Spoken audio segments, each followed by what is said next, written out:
Mula nang maging biktima ng sexual abuse si Damir sa loob ng 4 years, 7 beses niyang tinangkang tapusin ang kanyang buhay. Sa gitna ng depression, nakapanood siya ng The 700 Club Asia. Ini-enjoy ko po yung something na praises. Lalo na introduction ng CBN Asia. Ang payapa ng sounds. Si Pastor Peter, sinabi siya na parang ikaw ba yung taong nawawala na ng pag-asa? Are you planning to destroy your life? Meron sinabi sa Bible verse na, for I know the plans I have for you, declares the Lord. Plans to prosper you and not to harm you, plans to give you hope in the bright future. Yun yung time na pinakamapayapang gabi ng buhay ko. Sa pamamagitan ng panalangin, tinanggap ni Damir ang Panginoong Jesus sa kanyang buhay. Nabigyan ng tapang si Damir na tumangging makipagkita at maging sunod-sunuran sa mga taong umabuso sa kanya. Sabi nila sa akin, wala ka nang mararating, basura yung buhay mo, pukpok ka, tapos wala kang kwenta. Pupunta ako dyan mamayang gabi, papakita ko yung video sa tatay mo. Sige, ikalat nyo. Wala na akong pakialam sa video na yan. Nagtaka ako, nung time na hindi na ako tinatawagan. Hindi na ako nakausap. Tapos gano'n, sabi, bakit ako nga naghanap na sa kanila eh. Naging daan iyon sa pagbabagong buhay ni Damir. Isang dating classmate ang matyagang umabot sa kanya para kilalanin ang Diyos at dumalo sa mga gawain ng Kristiyanong simbahan. Doon nakatagpo si Damir ng mga bagong titingalain na lalaki sa kanyang buhay. Tulad ng isang mga leader namin, mayroon siya maayos na life. So doon na ako nagkaroon ng inspiration na kaya ko rin yun. Although walang pera na binibigay sa akin, may mga ganun. Pero hindi ko, parang mas na-enjoy ko yung mga promises ni Lord. Isang araw, panibagong dagok ang dumating sa buhay ni Damir. Magkatabay kami natulog, tapos ginigising ko lang siya kasi hindi pa siya kumakain ng dinner. Kumain naman po siya. Tapos mga ilang minutes, biglang may humahampas sa pintuan sa kwarto. Tay, okay ka lang? Aksidenteng nabulunan ang kanyang ama, bagay na ikinasawi nito. Hindi namin alam gagawin, karang nilunod namin sa tubig. Damir, tay, magpakabait ka na. Yun lang yung huli ko narinig. Tay! Kuya, dali na natin sa ospital, kuya! Galit na naman ako nun sa sarili ko kasi ako yung nag-invite kumain eh. Anong kinabukasan ang naghihintay kay Damir ngayong wala na ang nag-iisa niyang kanlungan sa tahanan? How unfortunate naman yun, Brother Alex, na parang finally makakahinga na siya. Pero yun nga, tragically, kinuha ni Lord yung kanyang ama, no? And may guilt pa din, ano? Oo.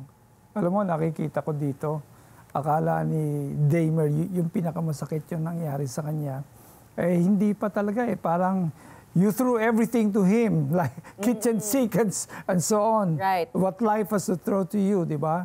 So, mga kapatid, dito po natin nakikita, the people need the Lord. Kailangan po natin ng salvation. At kung ano man ang inyong pinagdadaanan sa kasalukuyan, let me tell you, you already have a script in the mind of God.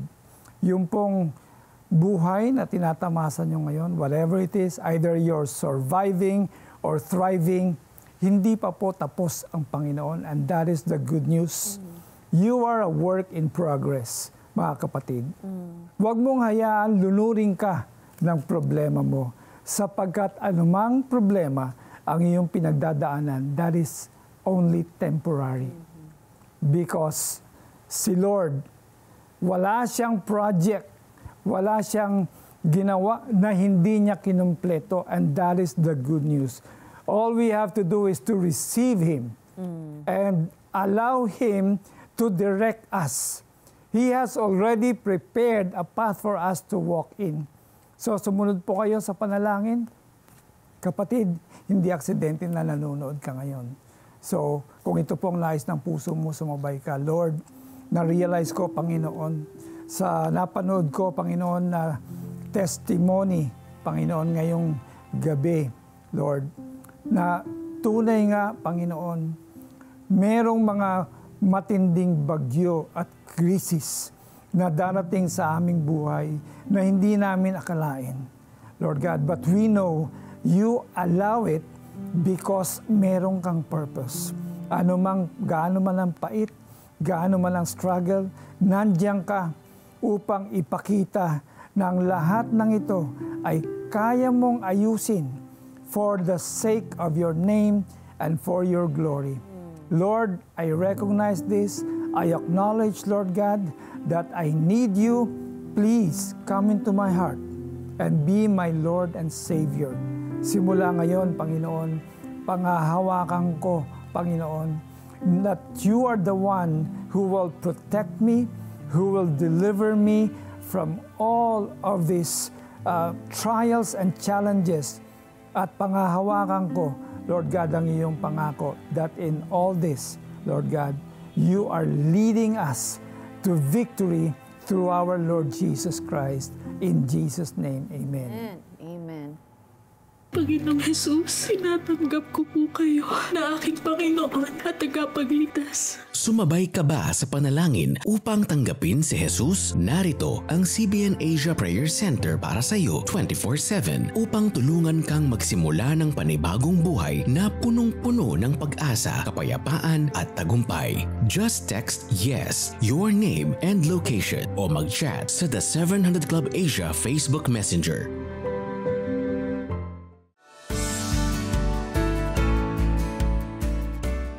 Alam niyo yung galit at puot, parang kumunoy yan eh.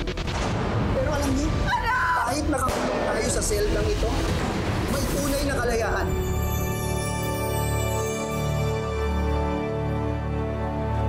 Dumaraan ka ba sa mga hamon? Ngayong nalalapit na mahal na araw, ating pagbulayan ang mga hamong napagtagumpayan ni Jesus para sa atin. Mababasa ito sa Reflection and Awe, Lent's Purpose Devotional Series. Donate 500 pesos to CBN Asia at matatanggap mo ang exclusive gift na ito. Hindi lang yan, makapagbibigay pag-asa at tulong ka pa sa marami nating kababayan. Kaya donate na and become a CBN Asia partner now. Ang word ni Lord ay isang tanglaw. Ilaw kapag madilim, para di ka maligaw. The best kung babasahin mo araw-araw. Ito ang Tanglaw, a devotional app where you can read and listen to God's Word anytime and anywhere. Madaming lessons and memes na madaling i-share. Made for you by friends who care. Get the Tanglaw app.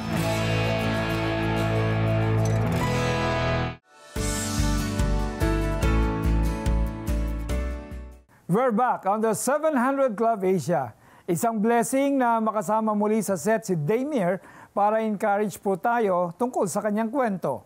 Hi, Damir. Ay, magandang araw po. Hi, hello. Welcome back. Anong meron sa salita ng Diyos at nabago ang desisyon mo na huwag na lamang ituloy ang tangka mong pagpapakamatay? Yung experience kasi na yung declares the Lord na sinabi niya. So parang ang lakas ng impact na hindi ko siya makalimutan. Saka wala po, memorable po yung sinabi niya na. Saka saktong-sakto sa kailangan ko po talaga nung time na yun. Kasi need ko na may affirmation na ganun eh. Tapos si God pa yung nagsabi. Parang may command. Opo, talagang declares the Lord pa. Eh yung declares, hindi na yun promise lang eh. Grabe, so parang gano'n. Power, the word itself. Of God, right? It's the word of God that literally saved him from taking his own life.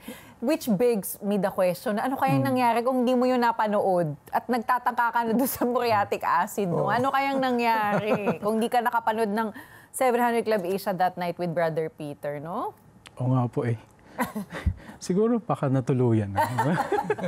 Grabe. Opo, eh. So parang hindi mo rin may paliwanag kung bakit nagkaganon. It's really a miracle, I would say. Opo. It's just a miracle that you were watching right at that time and that message was really just for you. Which shows, grabe, ang mindful talaga ni Lord, no? Opo.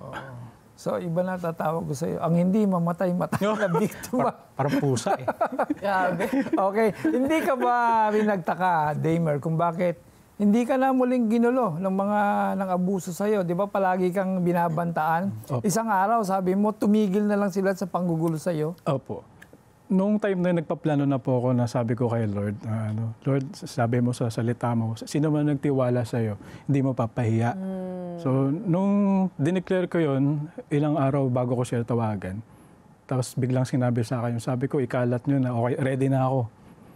Hindi na ako takot magpahiya.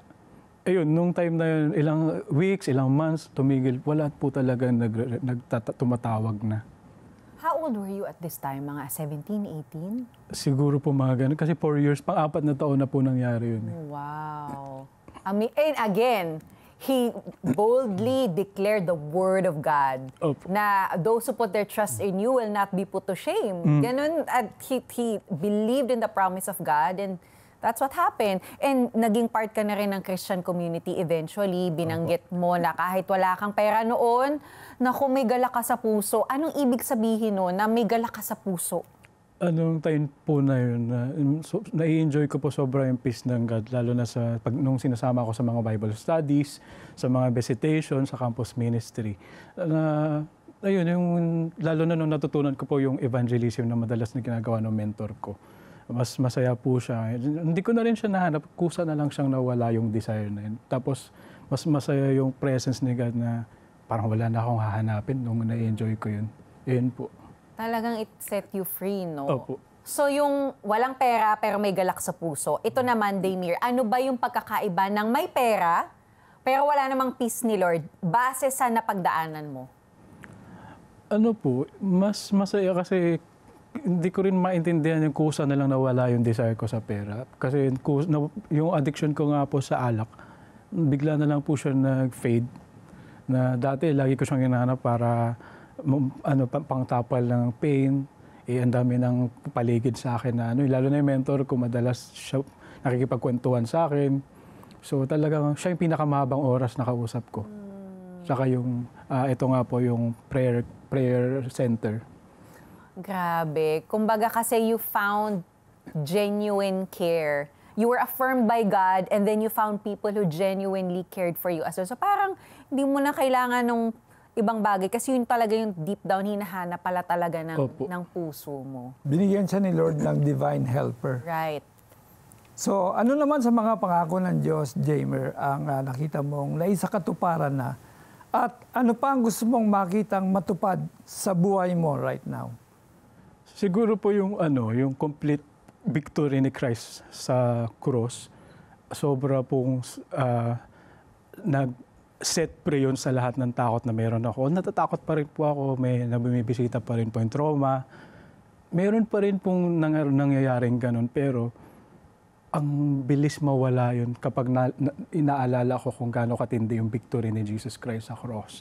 Yung pagkabuhay niya muli sa mga kapatay, tsaka yung paano niya tinalo yung kamatayan na gusto kong mangyari sana sa akin.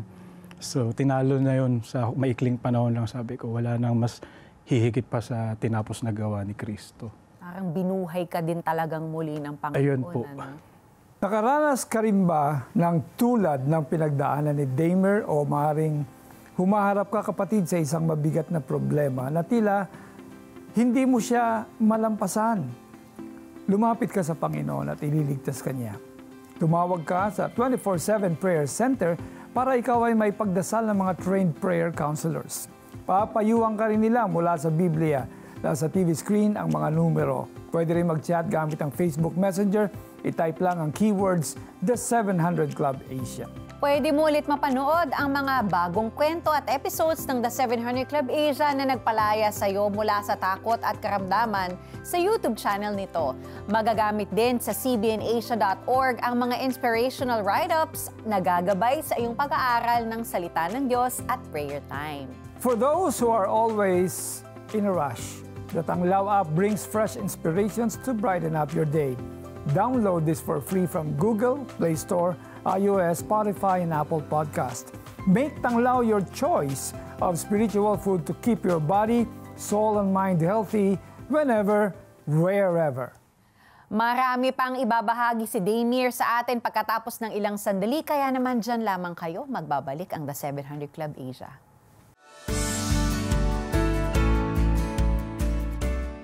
Ang iyong kabutihang loob ngayon ay maaaring magbago ng mga buhay bukas. Maghatid ng pag-asa, pagpapagaling at pagbabago sa pamamagitan ng CBN Asia. Bilang pasasalamat sa iyong donasyong 1,000 pesos, makakatanggap ka ng online access sa dokumentaryong The Genius of Israel. The country needs you. It's time to serve, and that's really what it's about. Plus, ang downloadable devotional na Reflection and Awe. Become a CBN Asia partner today. Magdodonate ako sa CBN Asia. Oo, bait naman. Sige. Type mo cbnasia.com/give. cbnasia.com/give. Yan. Okay pa. Kaya mo na yan. Madali na yan. Ikaw na. Tulungan niyo po. Ang dami pong itatype eh. Tapos 4 lang yung daliri ko. Tapos ang dami pang hihing details. Iba na eh. Ay, iba na. Iba na po. Icons na oh. Opo. Nagbago na yan lang dito. Kaya ko na po to. Sige. Excuse kero to. Ako na po dito. Relax na po yan. Yan. Pagkatapos ko, kaya Rodel, ikaw naman po mag-donate ha. Ikaw nga po, 5 daliri mo, di ka nag-donate eh. Anong hindi? Kaka-donate ko lang sa cellphone. Sobrang dali na pala. Ano pa hinihintay natin? Donate na! Developing the habit of generosity is easier with GCash scheduled transfers. On your GCash app, tap Transfer. On the bank transfer page, tap Add Account. Select BDO. Create a nickname. Enter the account name, CBN Asia Incorporated. The account number 003000055 and your email address. At the bottom of the screen, tap Add New Schedule. Choose to donate, weekly or monthly. Select your preferred date. Input the amount of your donation. Tap Next. Review details, then tap Confirm. Good will come to those who are generous. Become a CBN Asia partner today.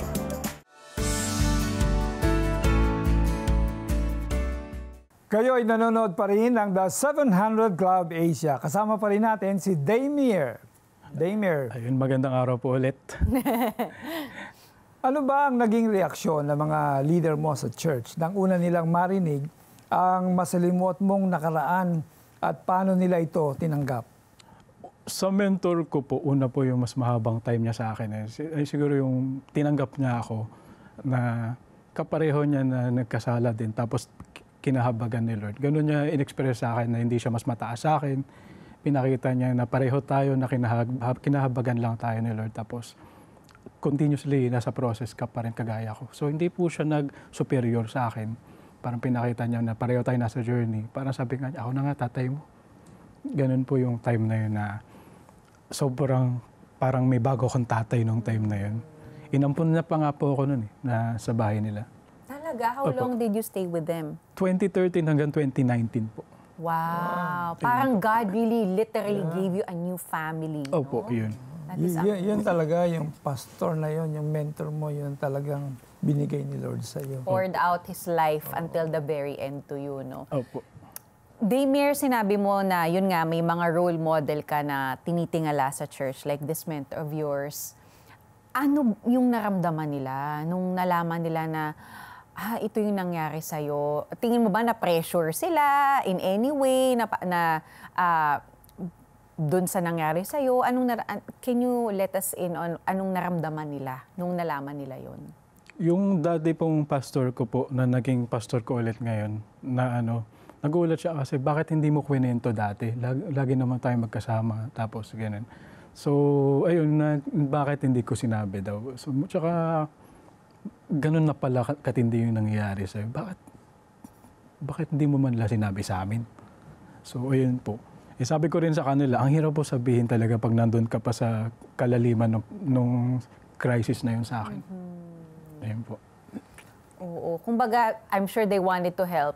Opo. But at the same time, there's a psychology behind it because of the trauma. It was just so hard for you to open up. No? Opo. Damir, meron bang pagkakataon na yung mga mentor mo, yung mga leader na sa tingin mo sila ay siyempre parang almost perfect. Tapos nabalitaan mo pala may mga kapalpakan din sa buhay nila, just like yours, na parang may nag-backslide dyan, o paano mo hinandle ito? Kasi minsan kung hindi mo, kayo rin pala di ba? Hindi pala sila perfect. Yes. Oo. Siguro yung una, yung parang talaga bang may pakialam kayo? Parang kasi lagi nilang sinasabi family, pero kakausapin ako, tapos lilipat sa iba. So parang sa akin, ang sakit nun eh. Parang siyempre bilang pastor, hindi lang naman ako yung tao, pero sobrang offended ako nung time na yun. Kaya, yun po, kasi bilang pastor, marami silang mini-minister, hindi lang ako. Pero sa akin, ang lalim nun. Kaya, ayun yung naging crisis ko nun. Tapos yung, yung problem pa sa, may mga naging leader pa ako na may mga nangyari sa balita sexual scene, may mga ganon na, yung kakilala nila. Ang na-handle ko po yun, siguro yung laging sinasabi ng mentor ko, kinahabagan lang tayo ni Lord. Kinahabagan lang din sila ni Lord at babalik ulit yun. So, kaya this time, lagi mong titignan si Kristo dahil lahat naman yun, biyaya lang niya. Na si God pa din ang focus natin palagi, hindi yung mga tao. Ngayon naman, you're in a place in your life where you can be that role model to young people, especially doing campus ministry or discipling young people. Ano yung mga pag-iingat na ginagawa mo para maalalayan sila to the best of your ability na, kumbaga, hindi naman sila yung mag-backslide dahil sa'yo or yung, alam mo yung magkaroon ng, mag-fall sa faith nila because, hindi perfect si kuya. Parang ganyan. Before, mayroon na po nag-backslide dahil sa akin. Oh, wow.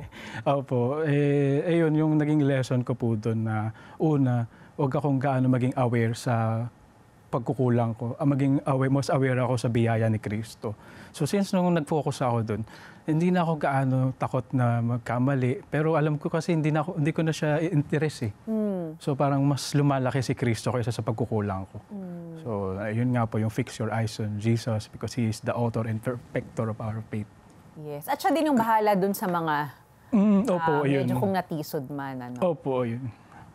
Thank you very much, Damir. Well, ngayon naman po ay kung mayroong mga nakikinig na you're also going through depression due to rejection and abuse, meron pong kagalingan na naghihintay sa inyo mula po sa Panginoon. Sapagkat ang pangako po ng Panginoon sa atin na siya, He heals the broken-hearted and with His wings, He heals. So, yung pong distance, wala pong problema yon because the Holy Spirit can reach to you wherever you are. Whatever is tormenting you, illnesses, mental health issues, kayang-kaya po yan ni Lord. And we are here to pray for you. Father God, in the name of Jesus, I just pray, Lord God, for all those who are watching right now and they are being attacked by the enemy in their minds, in their spirit, and even wounding them, Lord God, especially, Lord God, in their families, Lord, in their jobs, Lord, in their workplace. Father God, in the name of Jesus, I pray that by the blood of Jesus and by the stripes of Jesus, Lord, we claim that healing that you have already done when you resurrected from the cross, Lord God. So that healing is theirs. Lord, they already have access. I pray that they would claim it, Lord, and by His blood, they are saved right now. Just claim your healing in Jesus' name. Amen. At this point, we also want to pray for women naman who may have gone through abuse. You have been silenced by the abuser. Whatever form of abuse, it may be sexual or it can be domestic violence, whatever it is that you've gone through, allow me to pray for you. Lord God, we thank you that our worth is not defined by abuse. It's not defined by trauma. It's not defined by anything done to us. But Father, we are defined by your love, by your finished work on the cross. So I pray, Lord God, for women here who are watching and they've been on the receiving end of abuse. I pray, God, that you embolden them to get out of the abuse. And Father, that you comfort them. Father, that they will encounter you, God, and encounter your love that sets them free. Lord, that restores their worth, that restores their honor, that gives them new life.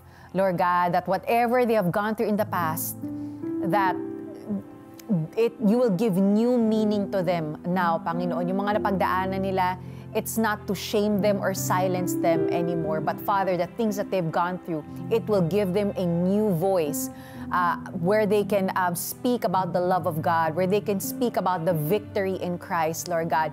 Thank you that the narrative doesn't stop with being abused, but it can continue to a place of victory, and that they can inspire other women as well, Lord God, to come out of the trauma and come out of the abuse by the power of God alone. So Lord, thank you for the healing.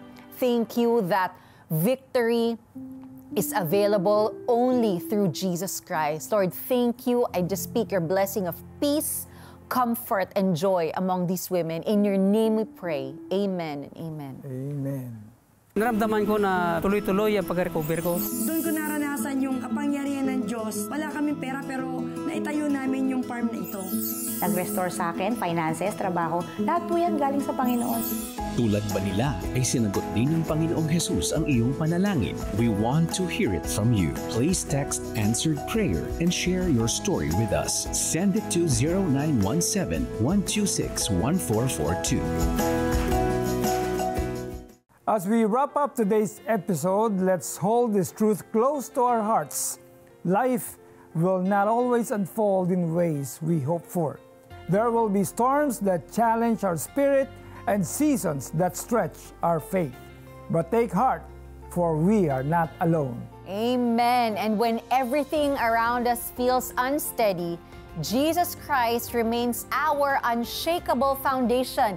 He is the anchor that holds us firm, the guide who lights our path, and the Savior who sees us through every trial. No matter what you're facing, trust in the Lord Jesus Christ. Stand on His promises, for He is faithful and true. Let Him be your strength and your refuge as you continue your journey. May halaga tayo sa Panginoon, and this is how God views us.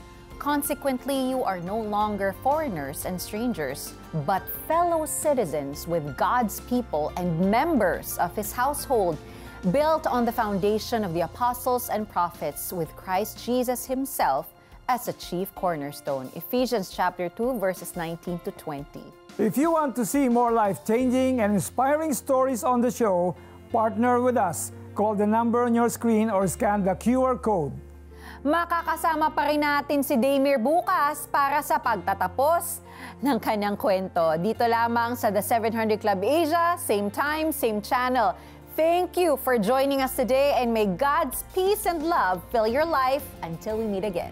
Laging isa puso na tayo ay ligtas at payapa dahil ang Panginoong Jesus ang ating sandigan. Pagpalain tayo ng Diyos.